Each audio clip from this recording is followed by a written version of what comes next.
This is the church that opened its doors before we even knew we needed them. It welcomed strangers like family and made the broken feel whole again. Prayed when doctors had no answers. Believed in miracles and witnessed them. Fed the hungry, held the grieving, celebrated the prodigal's return. Baptized generations in the same waters. Watched couples say I do, and families say I'm home. A youth found purpose. A child found belonging. A skeptic found faith. This wasn't just a building. It was the beginning, the first mission trip, the first wedding, the first say yes to Jesus. And it's still just getting started. We are the church that stayed when it's hard and stepped out when it was risky, that lifted hands in worship and rolled up sleeves to serve. Built not on brick and stone, but on grace, faith, and every yes that came before. We are the church that believes, that goes, that grows, the church that lives legacy and builds what's next. This is Conquerors for Christ Church, Tanawan City. Hello there. Welcome to Conquerors Tanawan City. We are more than just a building. We are a family, a community, a place where faith comes alive. It is where we encounter God, grow in faith, and build meaningful relationships. It is a place of hope, healing, and purpose. Our vision is to win souls and make disciples. We have one purpose, and that is to love God and to love people. Our goal is to make every believer a leader of leaders. And our cause is nation transformation. Church is more than just Sundays. It's for every day of our lives. Through small groups and mentorship, we guide you in your spiritual growth, equipping you to shine for Jesus in your campus, workplace, and every community. Come and be part of our growing family in Christ, a family that loves faith that grows, in a mission that matters. Friends, it's gonna be good. Welcome to our church.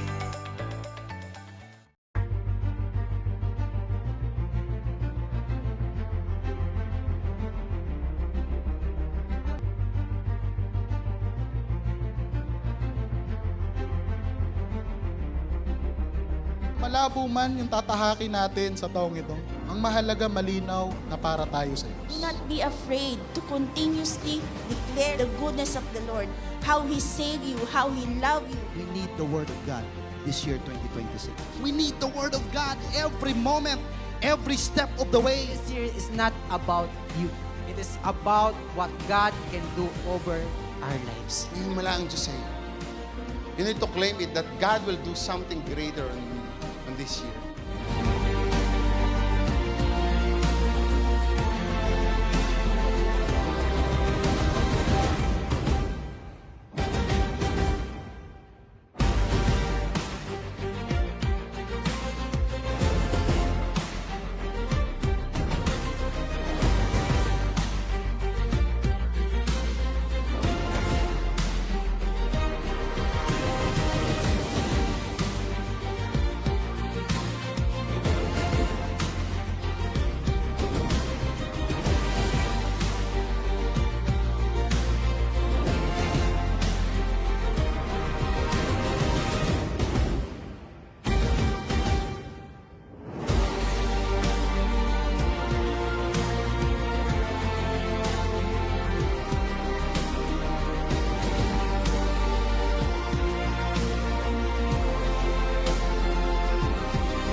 po sa bawat isa. Come on, may we all stand up in the presence of our Lord. Come on, let's give the Lord, come on, the best praise. Come on, palapakan po natin ang Panginoon.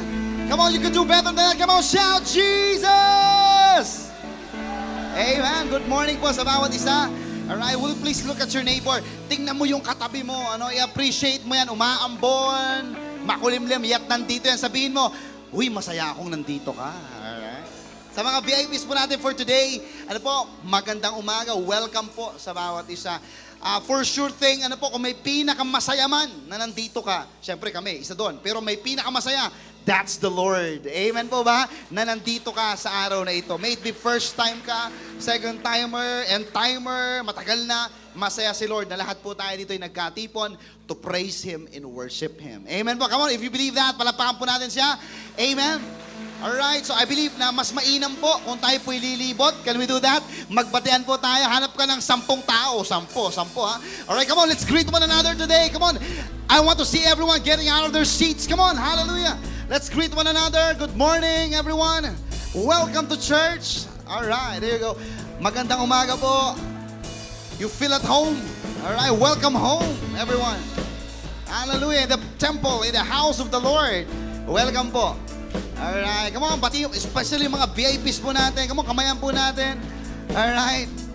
Welcome po sa mga first-timers natin today. Welcome to church. We are Conquerors for Christ Church, Tanawan City. Amen. We believe that Jesus is Lord. We believe that Jesus is King. And that we believe that Jesus is coming back soon. Amen po. At the same time, our vision is to win souls and make disciples. Our purpose is to love God and to love people. Kaya tinan mo yung katabi mo, sabihin mo, I love you. Ayan. Love you. Alright. So, kasi yan ang tawag sa atin ng Panginoon. Ang mahalin siya, above all, that's number 1, si Lord. And number 2, amen, mahalin natin ang ating mga kapatid sa Panginoon. Alright, praise the Lord for that. Amen. Tingnan mo yung katabi mo, minsan pa sabihin mo, masaya talaga ako nandito ka. Ayan. Praise God. Amen po. Can we all just pray? I believe lahat tayo excited na this morning. Amen? Alright, sa lahat po ng excited na, and I believe lahat po tayo, can we all just close our eyes? And let us pray. Let us connect, commune to God.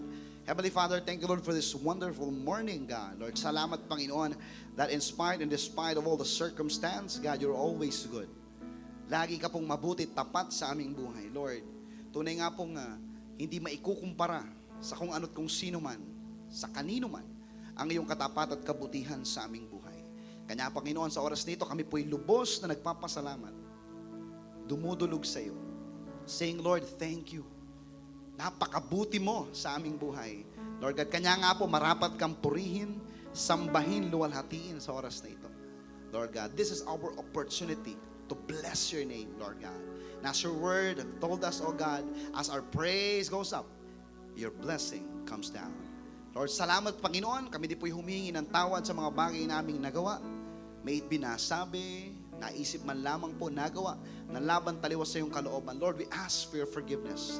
The power of the precious and holy blood of Jesus that shed upon the cross of Calvary to wash our body, Lord God, and make ourselves as a living sacrifice, the proper worship, Lord God, this day.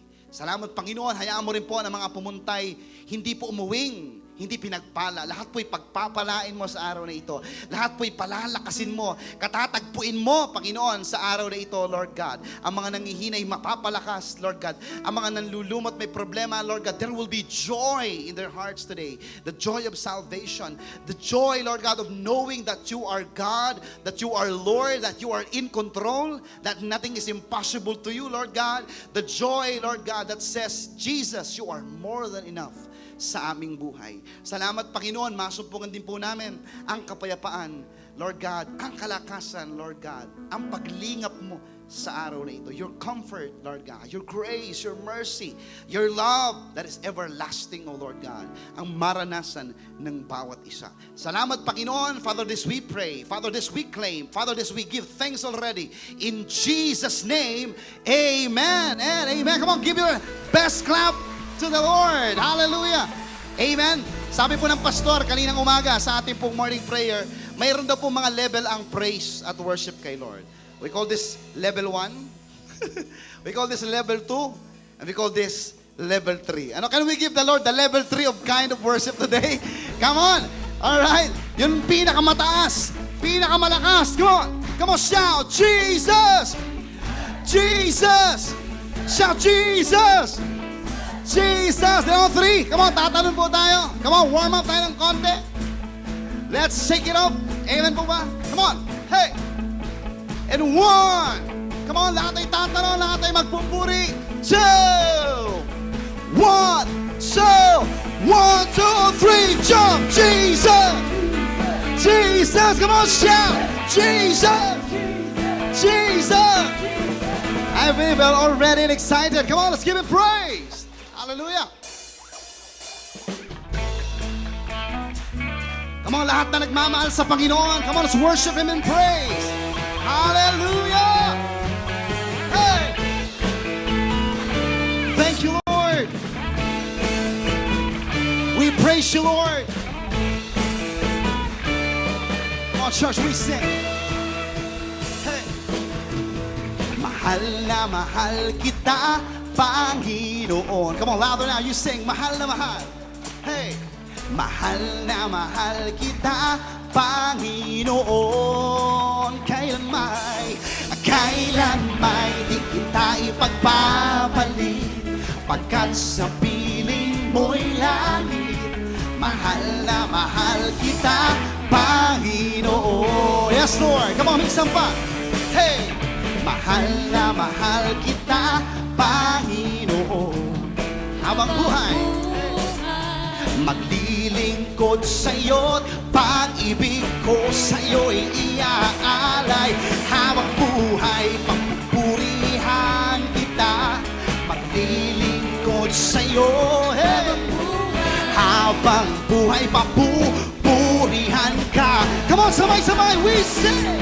Habang buhay, papupurihan ka. Habang maglilingkod sa'yo habang buhay. Pag-ibig ko sa'yo'y iaalay. Hallelujah! We praise you, Lord. Come on, clap hands to him. Thank you, Jesus. Habang buhay kami maglilingkod, magpupuri sa'yo. Hallelujah! We love you, Jesus. Thank you, Lord. Walang hanggang papuri. Come on, with all of our heart. Habang buhay. Come on, you sing. Hey. Papupurihan ka habang buhay. Maglilingkod sa'yo. Come on, louder now. Habang buhay. Pag-ibig ko sa'yo'y iaalay. Habang buhay, habang buhay. Sing!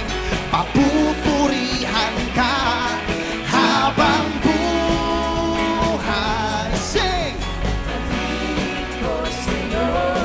Habang buhay.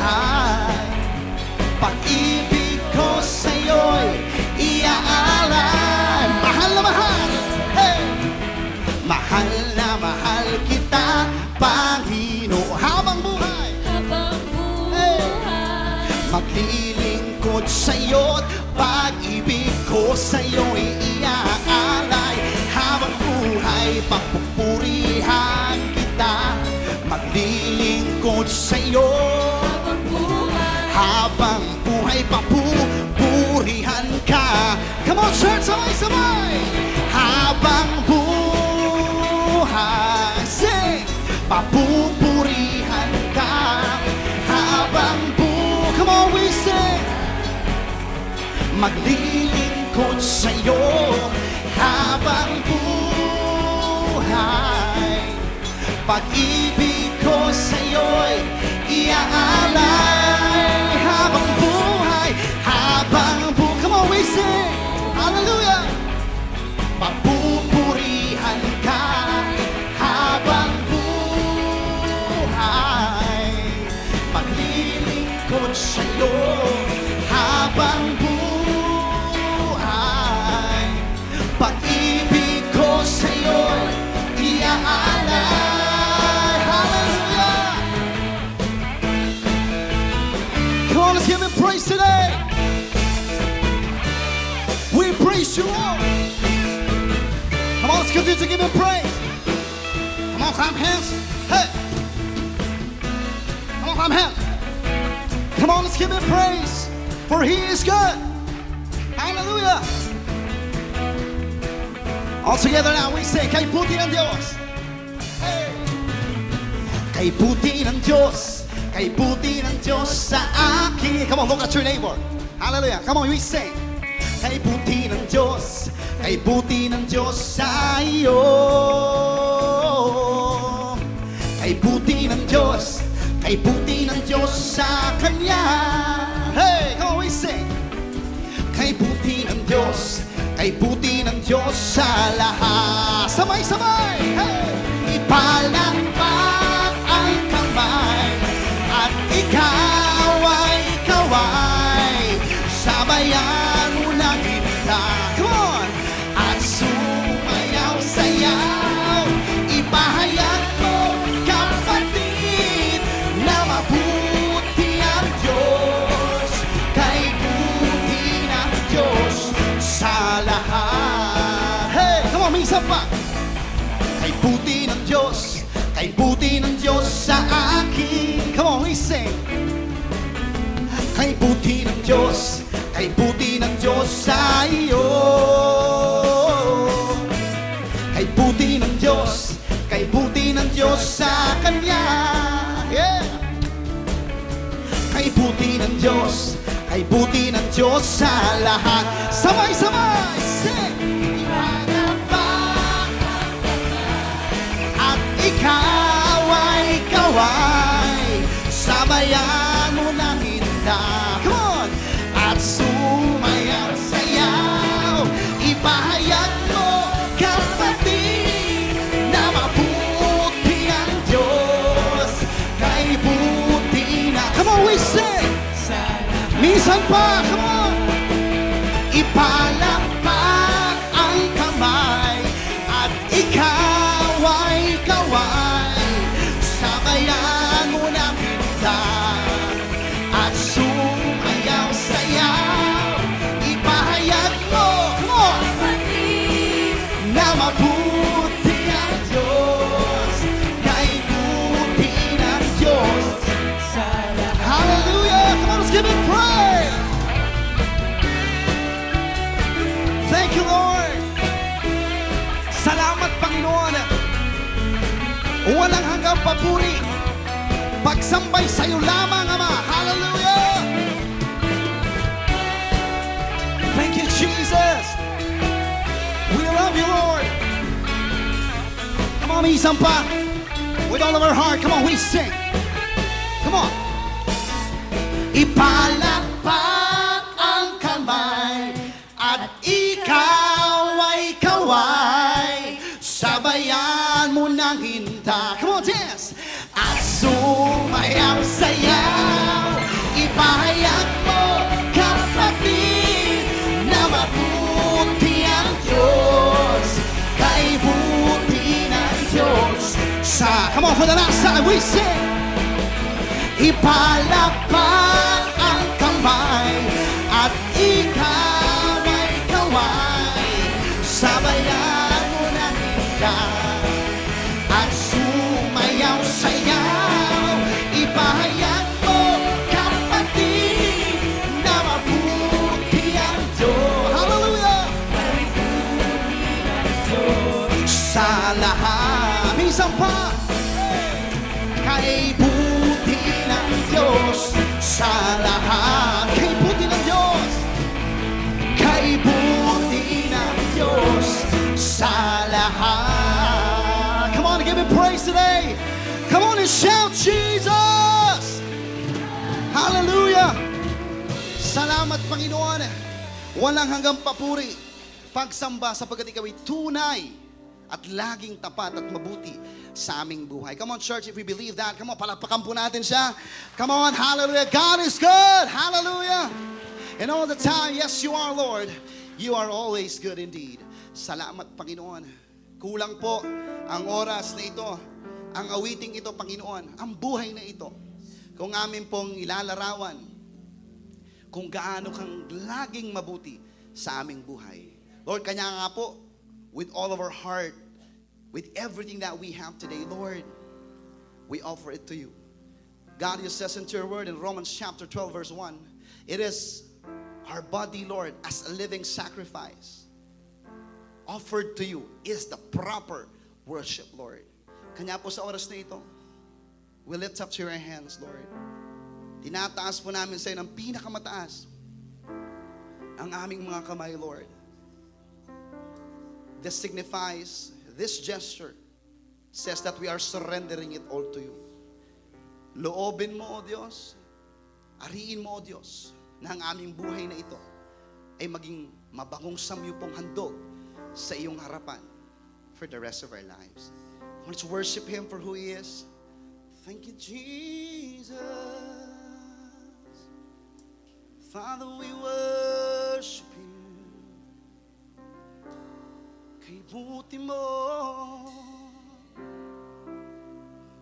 Oh, kay buti mo. Walang katulad, walang kapantay. We worship You, we exalt Your name, we magnify, we exalt You high. Your name is Jesus, Yahweh, oh, Jehovah Jireh, Jehovah Shammah, oh, El Shaddai, the Alpha and Omega, oh, Jesus, the King of Kings. Lord, You says in Your word in Romans 10:13, sino ang tumawag sa iyong ngalay maliligtas? Oh, yes, Lord, we call upon Your name, Jesus. Call upon the name that has all authority under heaven and on earth. Your name is Jesus. Call upon Your name. We worship You, for You are good. Worship the Lord. Jesus. Worship. Jesus. Worship You. Napakabuti mo, aming Diyos Ama. Ang iyong likhay, luluwal, hatiin ka. So Lord, yes we do, yes You do. Napakabuti mo, di ka nagbabago.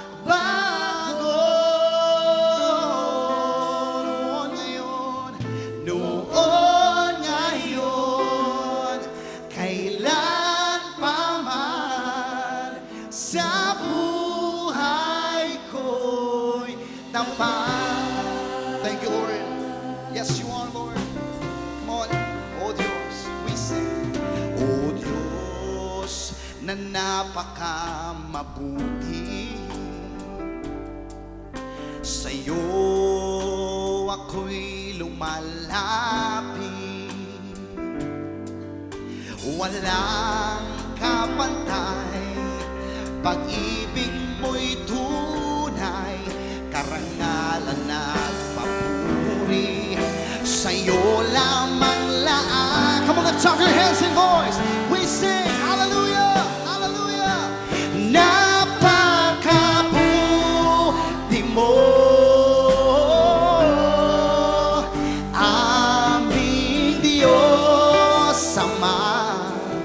Ang iyong likhay, ang iyong likha'y luluwal, hatiin ka.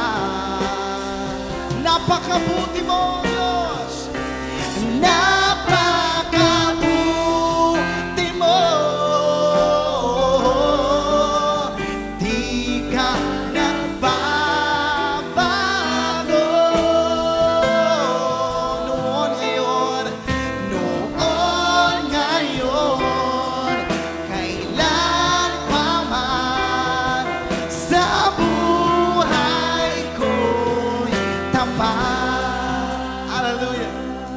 Hallelujah. Ikaw ang Panginoon ko. Ikaw ang Panginoon ko. Hari ng aking puso. Hari ng aking puso. Tanging sa piling mo ang kagalakan ko. Kapag kasama mo, Diyos, lubos ang ligaya. Yes, Lord. Hallelujah. Napakabuti mo, aming Diyos Ama. Hallelujah. All the heavens declares, ang iyong likha'y luluwal, hatiin ka.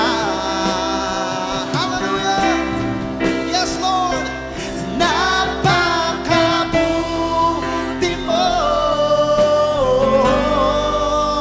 Di ka nagbabago.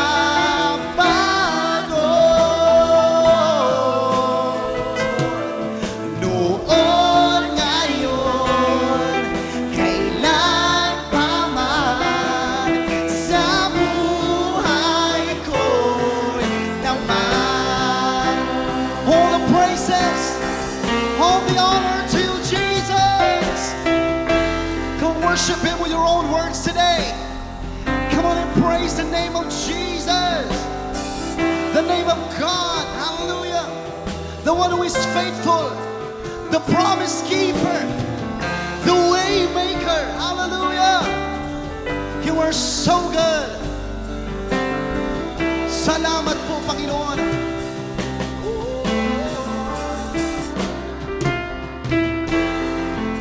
Come feel the presence of our Lord today. Worship Him. We worship you, Jesus.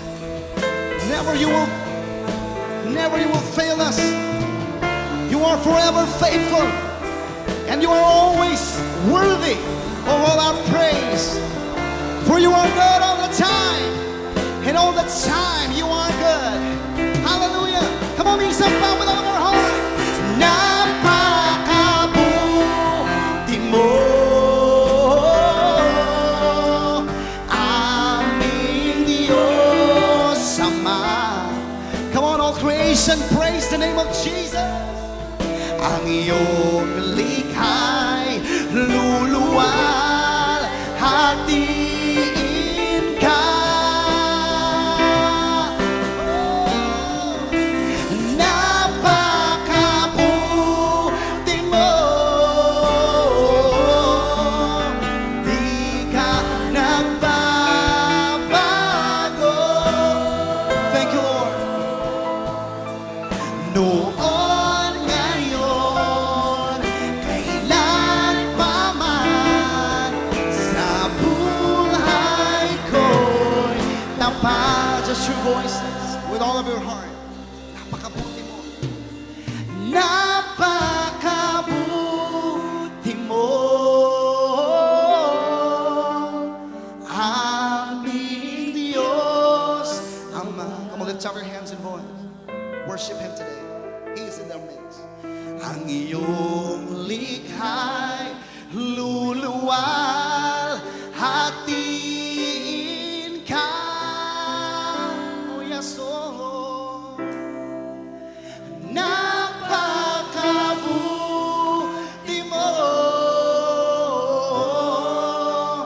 di ka nagbabago.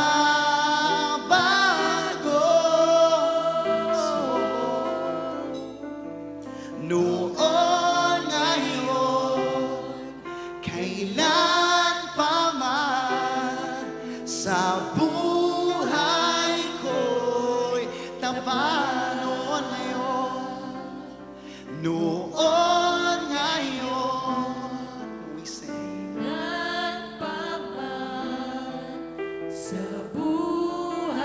Yes, Lord, never changing. Minsan pa, noon ngayon, we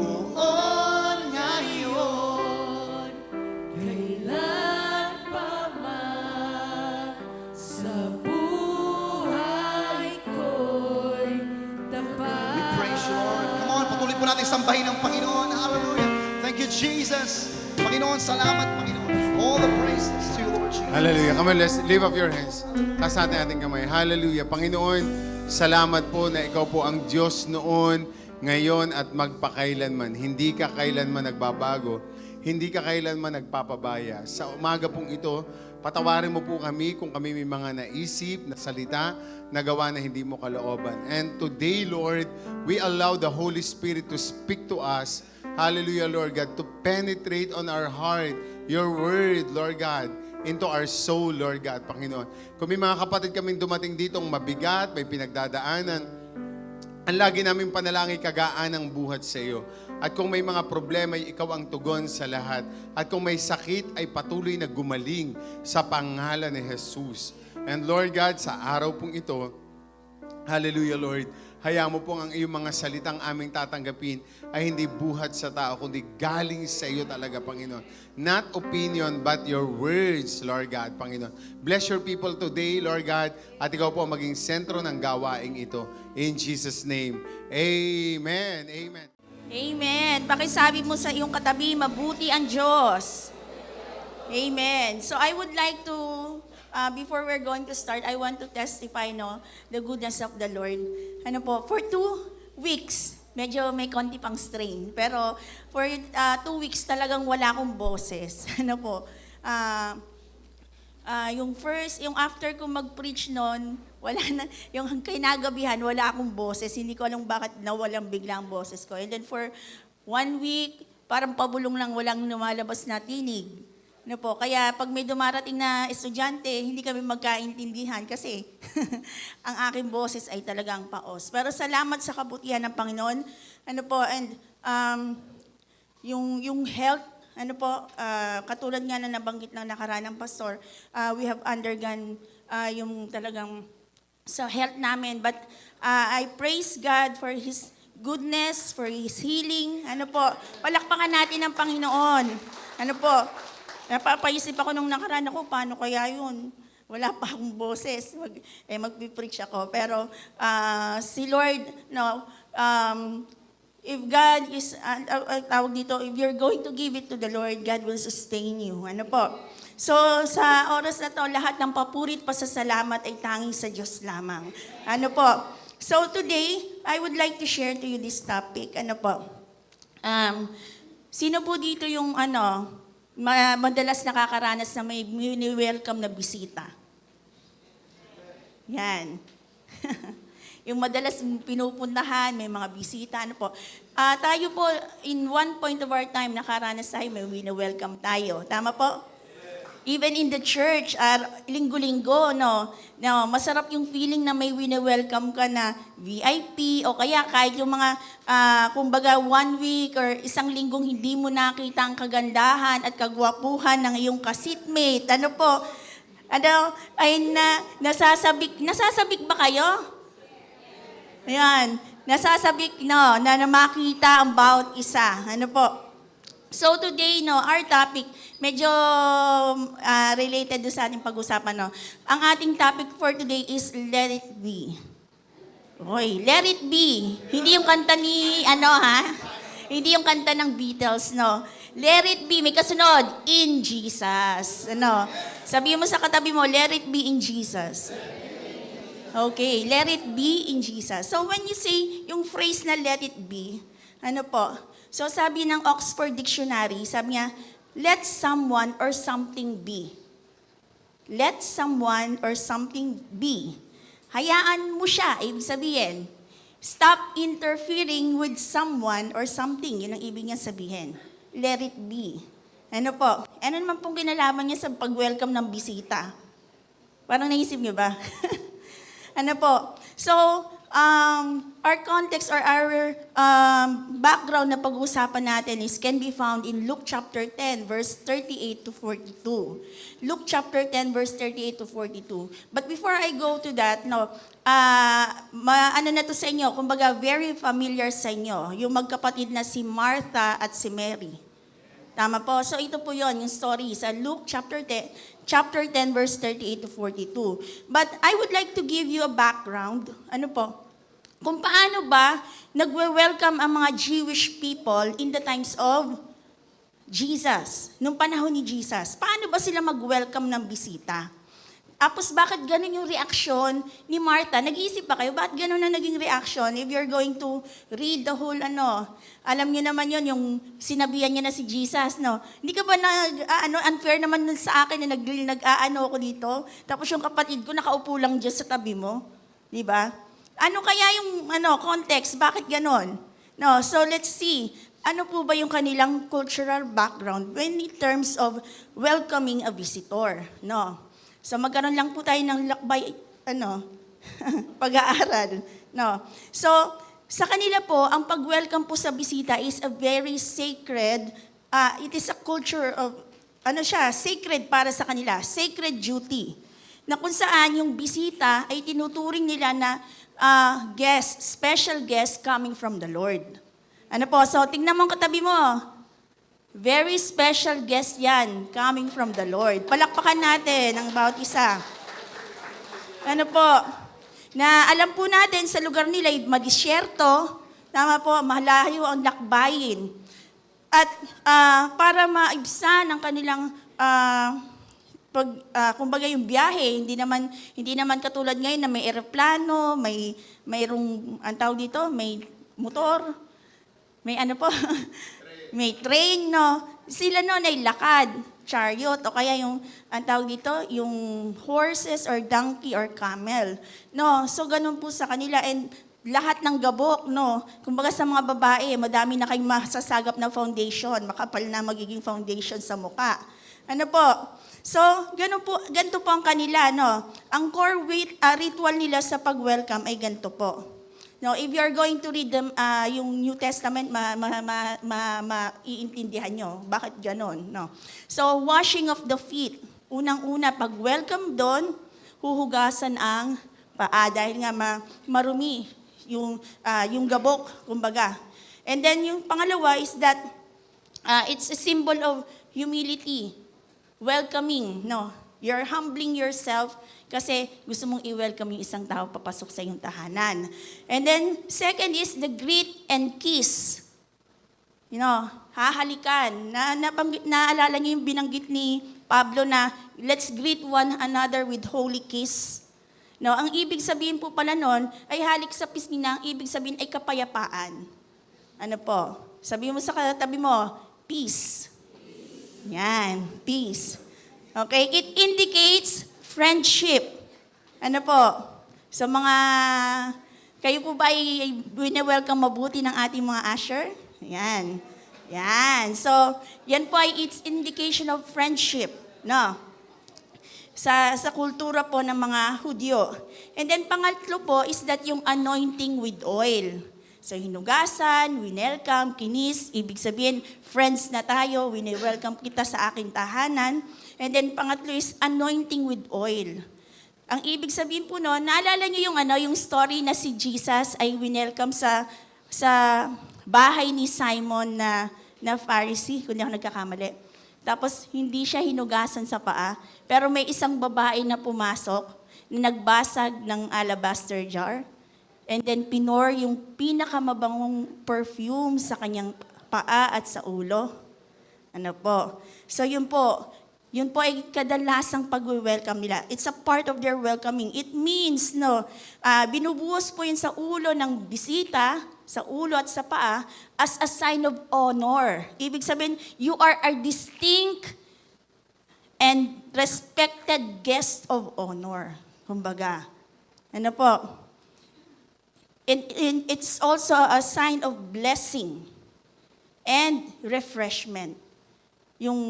Di ba kapag nalolotionan yung dry skin mo, kumbaga, you feel refreshed.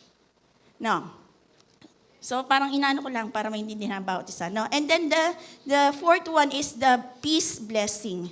Ano po, in Luke chapter 10, verse 5 to 6, di ba yun yung binibili ni Jesus, yung sinisend out niya yung disciples, kung di ako nagkakamali yung 70 disciples, to share the word of God. And then may binanggit doon in Luke chapter 10, verse 5. Sabi niya, whenever you enter someone's home, first say, may God's peace be upon this house.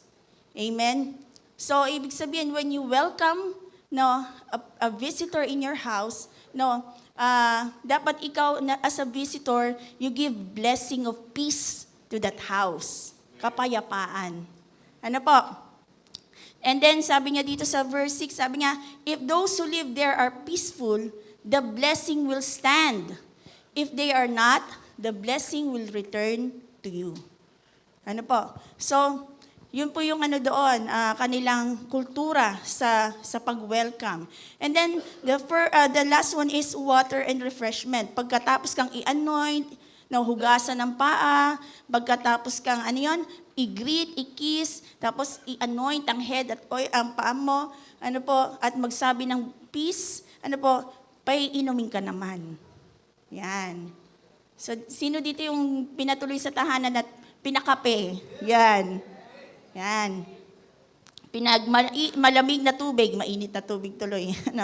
So, they will immediately offer water as a sign of representing your pledge of friendship. It's a covenant, kumbaga, na magkaibigan na tayo. We are allied, iisa tayo. Ano po? So, to them, hospitality is a covenant po. It is a covenant. Sabi po doon sa isang nakita kong nung ni-research ko po siya, sabi niya, sharing food was not merely social. It was a covenant of bread and salt that bonded the host. Yung nagpapatuloy, and the guests, making them allies. Magkaibigan, magkasagandikit, na kahit anong mangyari, ano man maging problema mo, friend mo siya, ipagtatanggol ka niya. Amen. The host assumed the responsibility for the guest, safety, offering protection against enemies. Naalala niyo po yung si Lot, yung winelcome niya yung angels, yung gigunawin yung Sodom and Gomorrah. Hindi ba nandun yung makikita niyo yung talagang pinoprotektahan ni Lot yung kanyang bisita? Kasi it's their culture na nasa pangangalaga ka namin, hindi ka namin pwedeng pabayaan. Ano po? So ano po yung responsibility ng host at ng guest? Ano po? Para maintindihan lang po natin. So ang duty po ng host, nag-entertain, is to treat the visitor as the Lord of the house. The Lord of the house. Ibig sabihin, kumbaga parang siya yung may-ari ng bahay. Okay? Parang paano yun? Ako nga may-ari ng bahay, tapos ituturing ko siya ang may-ari ng bahay. Yun po ang ibig sabihin nun, Lord of the host. Of the house rather. And then ano yung etiquette ng guest? They will be, syempre dapat they show respect and gratefulness. And then meron po sa kanilang kultura na 3 araw na rule. The 3-day rule wherein pag bumisita ka doon, 3 days ka mag-stay doon. Tapos ipagkakatay ka ng pinatabang guya. Okay? For the whole 3 days. Talagang ganun po yung kanilang bonding. And then pag tumagal pa daw doon, on the 4th day, ordinary na lang ang bibigay sa'yo. Ano po, sabi doon sa nabasa ko. So, 3-day rule na ibibigay yung pinaka-best para sa'yo. Showing that you are friends. Ano po? So, let me read to you Luke chapter 10, verse 38 to 42 for you to understand. Okay? Sabi niya dito, in verse 38, as Jesus and the disciples continued on their way to Jerusalem, they came to a certain village where a woman named, sino po? Ay, mahina. Sino po? Martha welcomed him into her home. Her sister Mary sat at the Lord's feet, listening to what he taught. But Martha, naiintindihan niyo na yung context kung bakit ganon? Okay? But Martha was distracted by the big dinner she was preparing, she came to Jesus and said, Lord, doesn't it seem unfair to you? Sino diyan yung mga marereklamo? Lord, doesn't it seem unfair to you, sabi niya, that my sister just sits here while I do all the work? Tell her to come and help me. Now, in verse 41, but the Lord said to her, my dear Martha. Sa ibang salin, Martha, Martha. No, ibig sabihin, mahalaga si Martha. Ilang beses binanggit ang pangalan niya? 2. No. You are worried and upset over all these details. But there is only one thing worth being concerned about. Mary has discovered it and it will not be taken away from her. Ano po? So, ano kaya yung natagpuan ni Mary na hindi maaalis sa kanya? No. So, today, no, we are going to discuss, no, or learn. Let it be in God's hand. Ano po? Pinapasok mo na nga si Jesus sa buhay mo eh. Let it be in God. Let it be in, na si Jesus ang naghahari sa iyo. Ano po? Let it be na si Jesus ang naghahari sa buhay mo. Amen. Ano po? So, Jesus most certainly loved to be in fellowship with us. Naalala niyo yung first part? Winelcome siya ni Martha sa kanyang tahanan. And Jesus, you cannot read there na nag-refuse o nag-alinlangan si Jesus. Tumuloy siya. Ano po? So Jesus most certainly loved to be in fellowship with all of us. Ano po?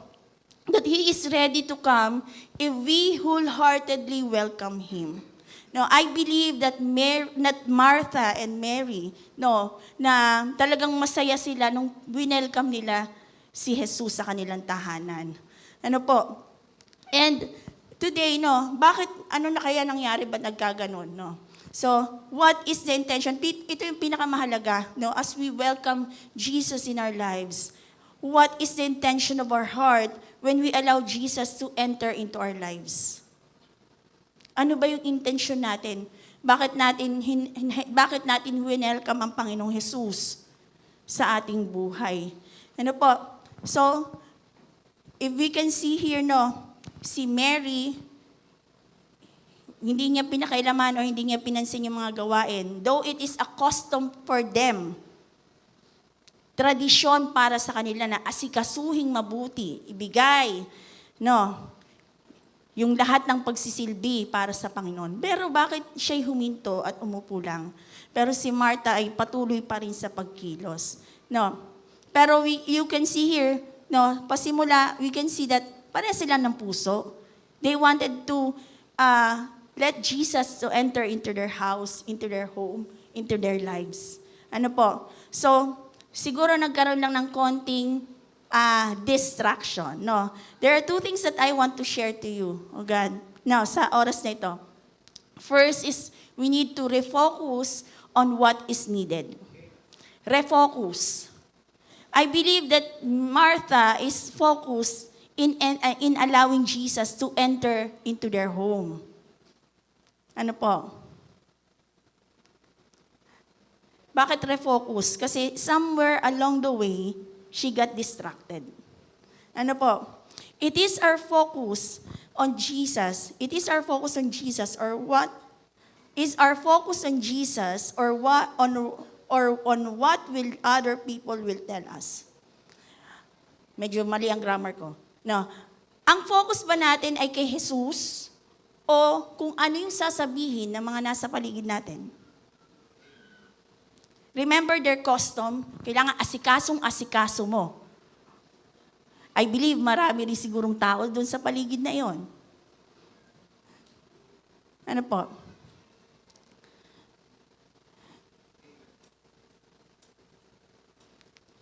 As we allow Jesus to welcome in our lives, no?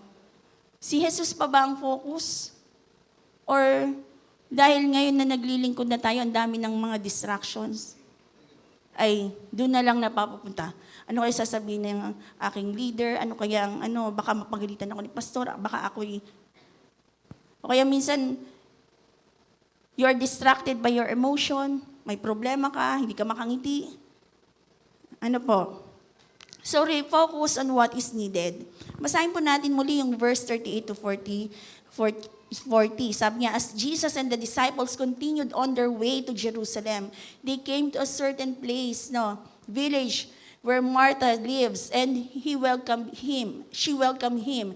Her sister Mary, sat, alam natin yun, umupo siya sa tabi, sa paanan ni Jesus at nakikinig,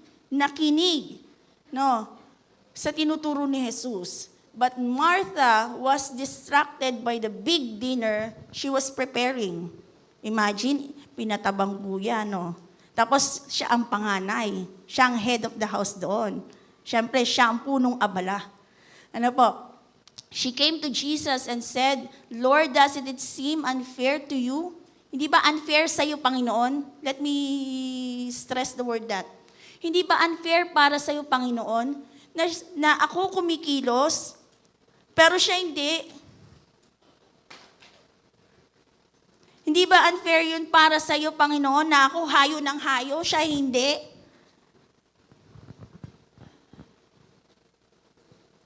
Ano po? Pero hindi naman ibig sabihin, hindi na kayo humayo. Hindi po, no? Let me correct that. No. Ang dami niyang blessing, Lord. Pero ako nagpapakahirap para sa iyo. Bakit ganun? May mga ganung bagay ba? Ano po? So let's refocus. Ano po? Refocus. Balikan natin yung kultura nila. In their culture, the host, Martha, should treat the guest, Jesus, as the Lord of the house.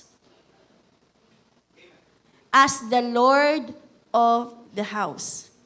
So we are the host. Parang katulad nun sa sa biology, na ikaw ang host, ang katawan mo ang host, tapos merong parasite sa loob ng katawan mo, tapos dapat yung nasa loob mo ang nangunguna para sa'yo. Parang pangit naman yung illustration na yun. Ayusin natin, no? No. Host, si Martha. Ano po? Pag tinignan po natin yung word na host, ang ibig sabihin po nun, yung ibang mas malalim. Sabi niya dito, it is a country or government, etc., that agrees to allow an outside business or organization, group of people, etc., to operate, function, or live within you. Its boundaries, jurisdiction, and population. Ibig sabihin, hindi ikaw ang may control. Hindi ikaw ang nangunguna, but rather the guest, the Lord of hosts. The Lord of hosts is a title for God emphasizing His authority as sovereign King and protector who rules over all. Amen. Mary found what is yung important, and that is allowing Jesus, to teach her, to listen to him, at yung kanyang mga katuruan, ang manguna para sa kanya, mag-guide para sa kanya, mag-rule over para sa kanya. Amen. I believe Martha wanted that way also. But she forgot yung totoong role niya as a host.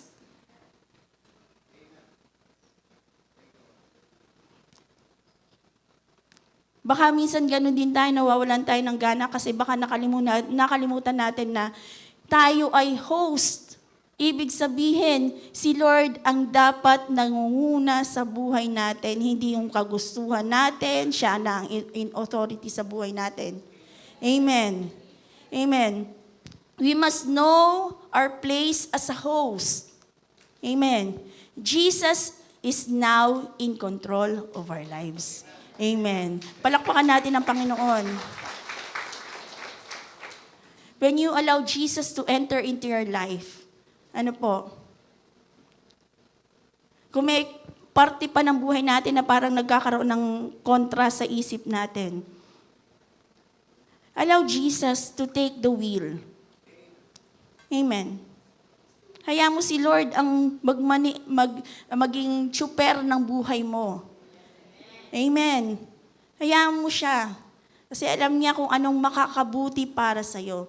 Allow Him to take control over your life. Hindi ka niya ipapahamak. Amen. Kasi ano lang role ng guest? To bring peace. Ulitin ko po. Ano po ba ang role ng guest sa culture nila? To bring peace. If we allow Jesus to enter into our lives, God will give you peace, order, love, ano pa, lahat ng mga bagay na magpapayapa at magkakaroon security sa buhay mo. Amen. Just allow Jesus to take control of your life. Amen. Palakpakan natin ang Panginoon. Focus on the real intention as to why we welcome Christ in our lives. Bakit mo bang winelcome ang Panginoon sa buhay mo? Maybe because when you come here before, talagang magulo ang buhay mo. Magulong isip mo. Hindi mo alam ang direksyon ng buhay mo. Tama? Pero bakit ganun? Praise and worship pa lang. Narinig ko pa lang yung patungkol sa Panginoon. Nagkakaroon na ako ng kapayapaan sa puso ko. Unti-unti nagkakaroon na ako ng pag-asa. Because you welcome Jesus into your lives. Amen. So wag mong kakalimutan yon. Amen. Kapag may dumating na maraming promotion na sa'yo, problema, do not get distracted by all the details of your life. Amen. Just go back. Balikan mo.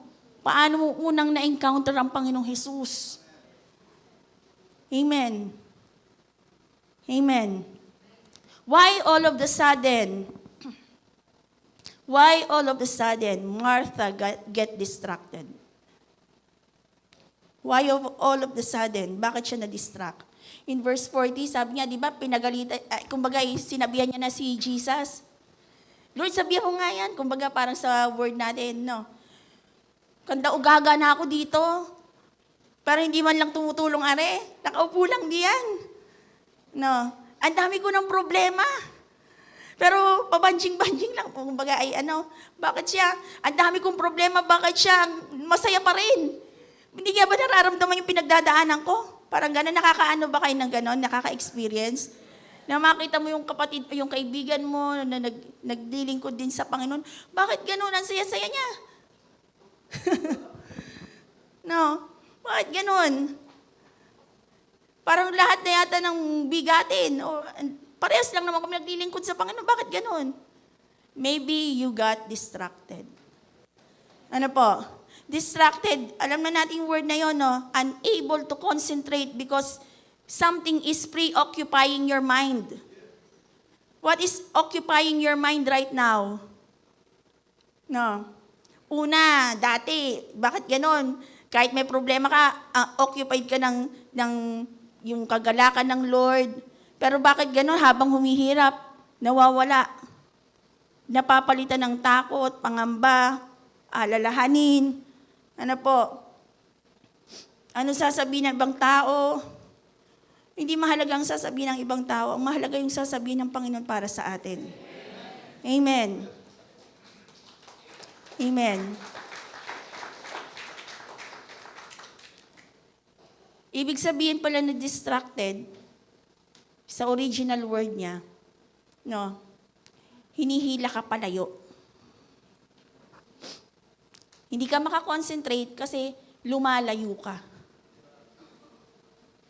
Lumalayo ka sa presence ng Lord kapag meron ng mga problema or merong situation sa buhay mo. You tend to work on your own strength. You tend to look to other people. You tend to blame other people instead of drawing closer to God. Amen. Kaya nadidistract tayo. Kasi hindi natin alam, hindi natin napapansin, hindi natin namamalayan, tayo palang lumalayo sa Panginoon. Ano po? Martha didn't realize that in her desire to serve, she is actually neglecting her guest. And that is Jesus. Kumusta po? Babalikan natin. Kapag tayo ba'y may pinagdadaanan mabigat, nagde-devotion pa rin ba tayo? Amen? Amen. Sa mga bago, yes. Pero pag dumagal-tagal na yan, tatanungin ko kayo uli. Nagde-devotion pa ba kayo? Nagbe-pray ba talaga kayo? Are you really praying to the Lord? Or you're just attending the church? Amen. Nagsiserve, lahat ng kakas mo, kanta dito, hayo dito, hayo dyan. Pero, are you entertaining the guest of honor in your life, Jesus? Amen? If yes, palakpakan natin ng Panginoon. Amen.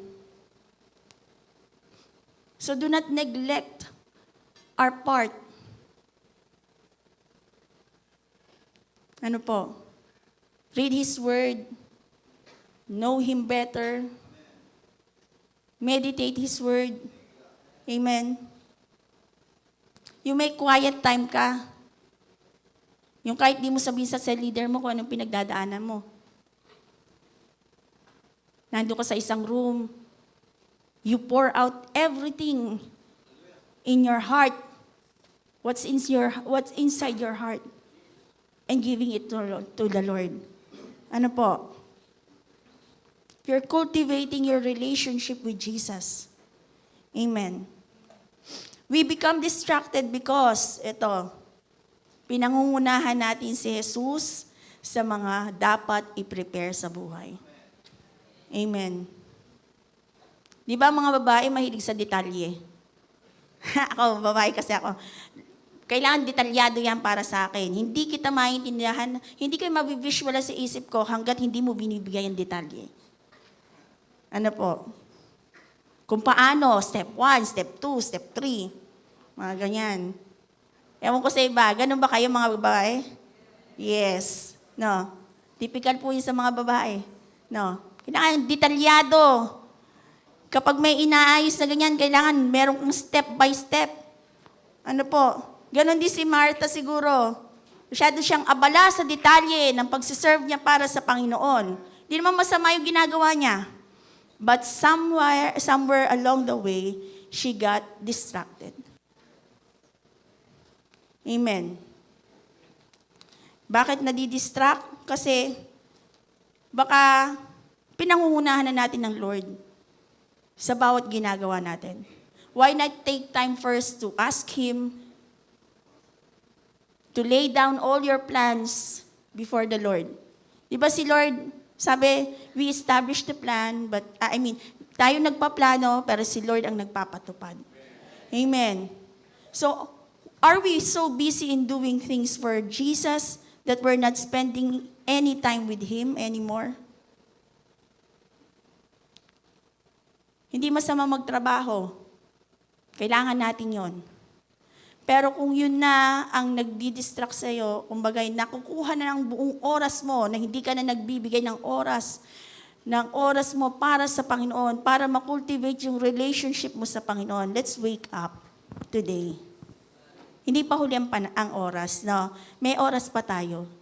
God is reminding us to refocus. Amen. Baka kaya hindi natin makita yung gustong mangyari ng Lord sa atin kasi medyo blurred. Alam natin doon, kaya lang medyo blurred kasi may mga bagay tayong ini-entertain sa buhay natin, may mga bagay tayong pinaprioritize na inuuna kaysa sa Panginoon. Ano po? So, refocus on what is needed. Ano po dito? Sabi ko dito, refocus on the real intention. How is that? To listen to Him so we can apply His words in our lives. Para hindi malabo ang buhay natin. Makinig tayo lagi. Sige sa atin natin, let's study the word of the Lord over our lives. And then, refocus on what is needed. Dalawa, nabanggit ko na rin kanina, spend time with Jesus. No, spend time with Him. Dapat ganito ang puso natin. Psalm 63 verse 1, O God, You are my God. Sabi niya, I earnestly seek for you. My soul thirsts for you. Nauuhaw ka pa ba sa presensya ng Panginoon? Amen? Sabi niya dito, my soul thirsts for you. My whole body longs for you in this parched and weary land where there's no water. Alam ko, Lord, ang kondisyon ng buhay ko, na ako'y tuyo, dry, walang patutunguhan. And only you, Jesus, can fill me. Amen. By spending time with you. Kaya gusto kong makita ka, Panginoon, marinig ang tinig mo. Amen. Ano po? Second is we need to set right priorities. Sabi ko nga kanina, hindi po masamang magtrabaho, hindi masamang mag-aral. Kailangan natin yon. Amen. But we need to set the right priorities. We need to set time. Where is time for the Lord? What is the time for work? What is the time for anything sa mga kaibigan? Ano po? And everything. Ano po? Set right priorities.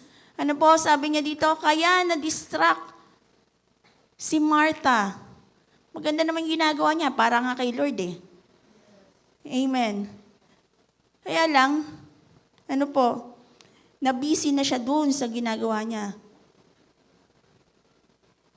Na-stuck na lang ang isip niya doon.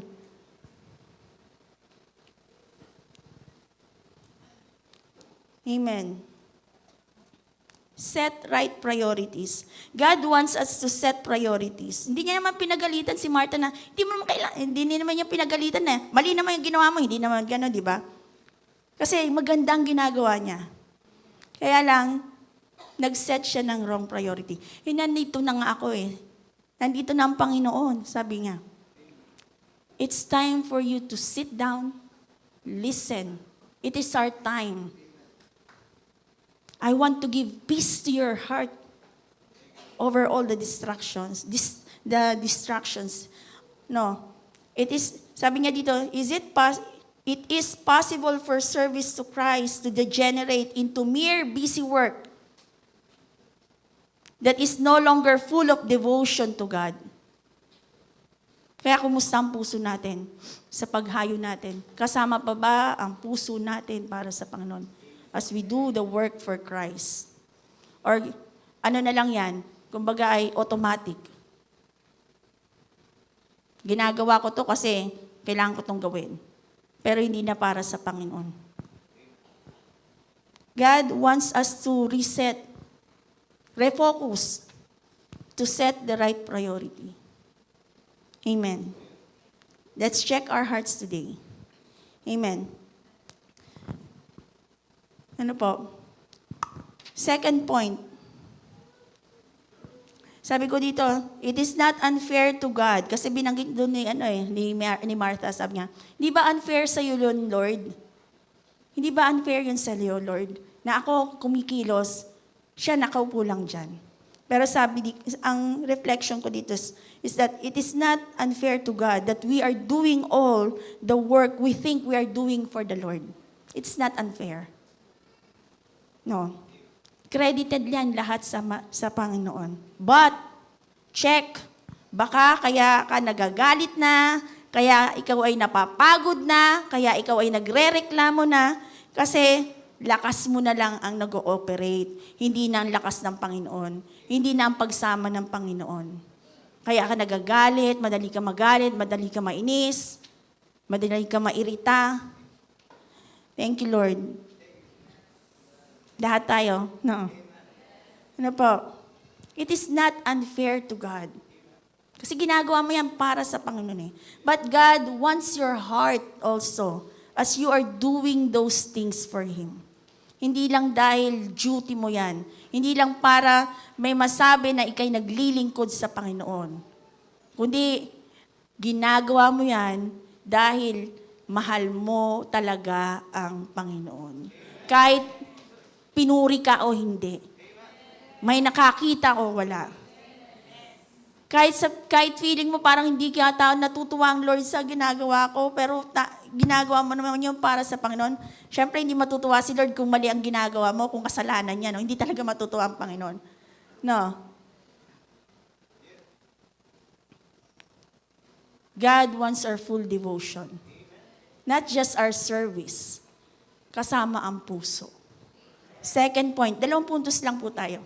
No, let Jesus work out the details of our lives. Ano po? Let Jesus work out the details of our lives. Nabanggit ko kanina, mga babae, masyadong detalyado sa buhay. Ano po? Ewan ko lalaki, broad, ano yata, no? So sabi niya dito, but the Lord said to her, my dear Martha, you are worried and upset.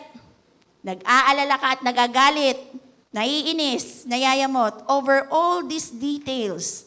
No, there is one thing worth being concerned about. Mary has discovered it and it will not be taken away from her. Let's have a background again. No, Martha is the older sister of Mary. Siya ang panganay. Ano po? At bilang panganay, no, kapag in the absence of your parents, you are in charge. Tama po? Ano po? Kaway-kaway sa mga panganay. Sino dyan mga panganay? Ayan. Ano po? So, sanay siya na kapag merong kailangan gawin sa bahay, siya ang in control. Siya ang kumikilos. Siya ang gumagawa ng paraan. Ano po? Sanay siya doon. And she got worried about the details. Why? Kasi siya nga ang panganay eh. Siya ang host. Iniisip niya, kailangan maging perfect to. Kailangan magawa ko to. No. Kasi, aminin man natin o hindi, we tend to want to please other people. Ano po? She is worried about details, wish to please everybody, and to serve and to do the right. No. Gusto kong gawin to, ng tama. Which is not, hindi naman mali. Gusto mong gawin kung anong tama. Ano po? But, remember, if you want to do the right thing, let Jesus take control over our lives. So we can do, mas tama ang gagawin natin. Hindi sa sarili nating lakas at dunong. Amen. Palakpakan natin ang Panginoon. Malapit na po ako matapos. Let Jesus take the wheel. He is in charge. Ulitin ko po. Si Lord ang in charge ng buhay mo. Nung pinapasok mo na si Jesus sa buhay mo, amen, hindi na ikaw ang may hawak ng direksyon ng buhay mo. Hayaan mong ang Panginoon ang mag-direct ng buhay mo. Amen. Alisin na natin yung role natin. Dati, ako ang in charge sa buhay ko. But now, no, kasi Lord, dati nung ako ang in charge ng buhay ko, ang pangit ng direksyon ng buhay ko. Tama po? Ano po? Pero, I allow you, Jesus. No. Let us be like Mary. Alam niya na si Lord ang kailangan niya para magdirekta ng buhay niya. Si Martha, alam niya rin. But somewhere along the way, she got distracted of all the details of life. Darating tayo sa punto na marami pa tayong pagdadaan ng mga pagsubok. Pero let us be reminded, ano po, that we need Jesus. Si Jesus na ang in control ng buhay natin. Ano po? Proverbs chapter 3 verse 5. Alam na alam po natin. To 6. Trust in the Lord with all your heart. And do not depend on your own understanding. In all your ways, seek His will, sabi niya, and He will show you the path to take. 1 Corinthians chapter 2 verse 9. Sabi niya po dito, that is what the scripture mean when he says, no eye has seen, no ear has heard, no mind has conceived or imagined what God has prepared for you. Amen. Minsan, natatakot tayo o nayayamot tayo kasi gusto na natin makita na agad kung ano yung susunod. Just let Jesus. Mas maganda ang hinahanda niya kesa hinahanda mo. Mas magandang nakikita ng Panginoon para sa'yo kesa sa nakikita mo. Amen. Tandaan po natin yan. Can I invite everyone to please stand? Luke chapter 12, verse 25 to 26. Amen. Ano man yung detalye ng buhay natin, do not let anything distract us. Huwag tayong mag-worry or mag-upset, but rather, no, alalahanin natin yung sinabi sa Luke 12:25, sabi niya, can all your worries add a single moment to your life? Nagdadagdag ba yung iniisip mo ng mga detalye, kung ano-ano sa buhay mo?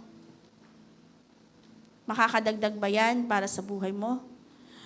And if worrying cannot accomplish a little thing like that, sabi niya, what's the use of worrying over bigger things? Bakit inaalala mo na agad yung bawat detalye? Just give all the details to Jesus. Yung detalye kung paano ka magbabago, paano ka aayusin. Detalye itong paano ka magiging ganito sa hinaharap. Paano ka mababago, matatransform ang buhay. What is the most important thing is that now that Jesus is in our lives, cultivate our relationship. Listen to His word. Very basic. Pero ang basic nakakalimutan natin. Listen. Makinig. Spend time with Him. Listen. Apply His word. Ano po? One thing is needed. And choose what is better. Choose what is better. It is better to be with Jesus. Tama po? It is better to be with Jesus. Ano po? Di po magtatapos. Psalms 27 verse 4, one thing I ask of the Lord. And I pray that ito maging prayer ng puso nyo. Ano po? The one thing I ask of the Lord, the thing I seek most, is to live in the house of the Lord all the days of my life. Amen. Gusto ko, Lord, na kapiling kita lagi-lagi sa buhay ko. Delighting in the Lord's perfections and meditating in His temple. Ano po? So, today, God wants us to let it be in Him.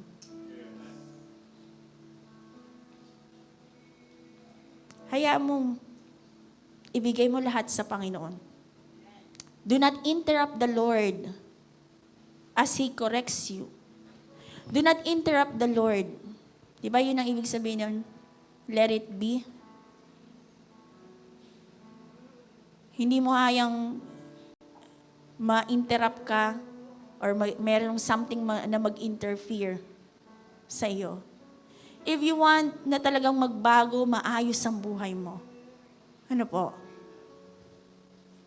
Winelcome mo na ang Panginoong Jesus eh. Siya ng Lord ng buhay mo. The Lord of the house. And as a guest, sabi niya, He gives peace,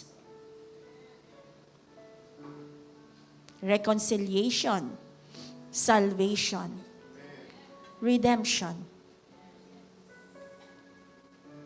Ano lang ang part natin as a host? Do not interfere how God is going to work over your lives. Remember, you are not in control anymore. Jesus is in control of our lives. Trust Him. Trust Him. Trust Him. Uulit-ulitin ko. Magtiwala ka sa Panginoon. Sa Panginoon. Sa Panginoon. Sa Panginoon. Magtiwala ka sa Panginoon. Sa Panginoon. Sa Panginoon. Sa Panginoon ka magtiwala. Amen. Trust Him. Hindi ka niya ililigaw. Hindi ka niya pababayaan. Diba sabi niya, never will I forsake you. Never will I leave you nor forsake you. Amen. Amen. He is the host. We are just the host. He is the Lord over our lives. Amen. Let's close our eyes. And if you want the Lord Jesus to be the Lord of your house, bind the strong man in your house. Ano yun? Yung dating luma mong pagkatao, ipabind mo na yan sa Panginoon. Ibigay mo na yan sa Panginoon. Surrender mo na yung mga lahat-lahat. Lord, nakakaya. Baka hindi mo kayang baguhin. Hindi mo kayang limitahan ng Panginoon. Kaya kanyang baguhin. Amen. Parang hindi pa ako handang ibigay ito, Panginoon, isuko para sa'yo. Hindi. Kung talagang gusto mo na talagang ayusin ng Lord ang buhay mo, trust Him. Tiwala ka sa Panginoon.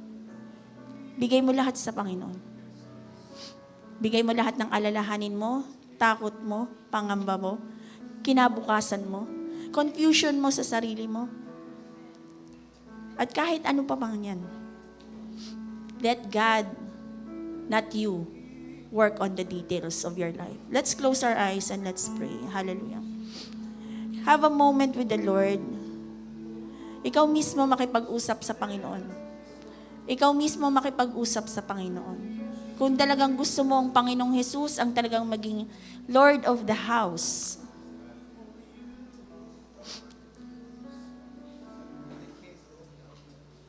Ulitin ko, the Lord certainly loves to be in fellowship with you.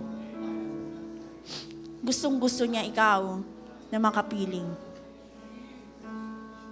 Hallelujah. Hallelujah. Hallelujah. Hallelujah. In Jesus' name, hallelujah. Hallelujah. And today, make a covenant with the Lord today. Ikaw mismo. Make your covenant with the Lord today. Hallelujah. Hallelujah. Hallelujah. Hallelujah.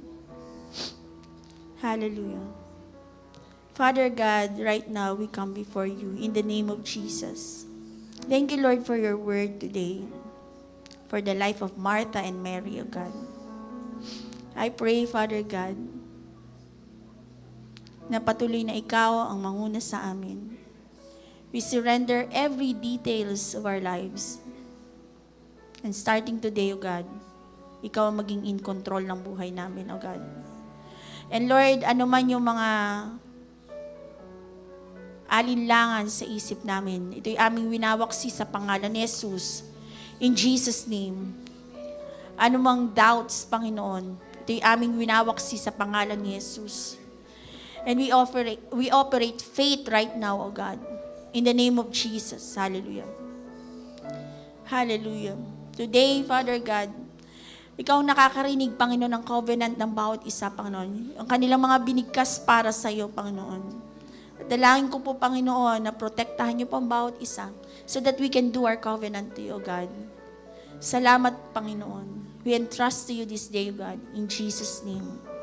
Amen. Hallelujah. Let's worship the Lord. Let's jump your hands and sing, I just want you, Lord. I just want you, Jesus. I just want you, my Lord. I just want you, Jesus. I just want you. Oh, come on, church. I just want you, Lord.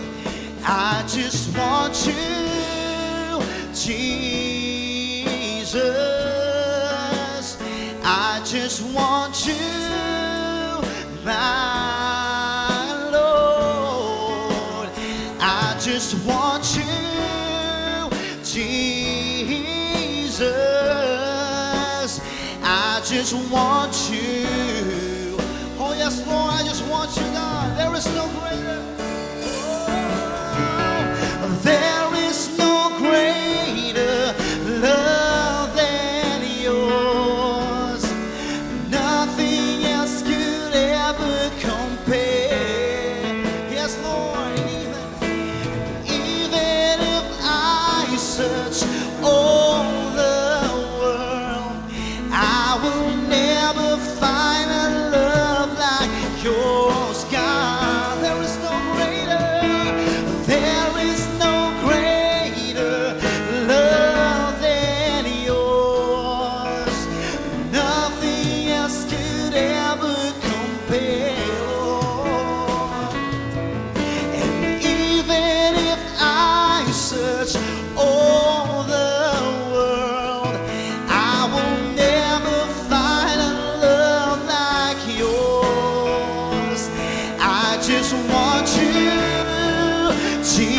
Come on, church, we sing.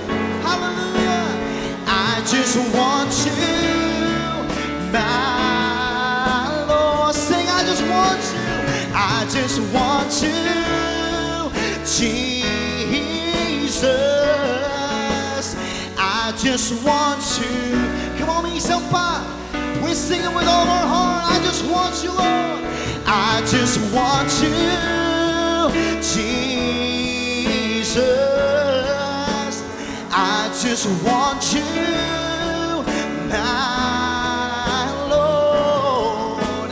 I just want you, Jesus. I just want you. I just want you, Lord. I just want you. Come on, church, we sing. Jesus, I just want you.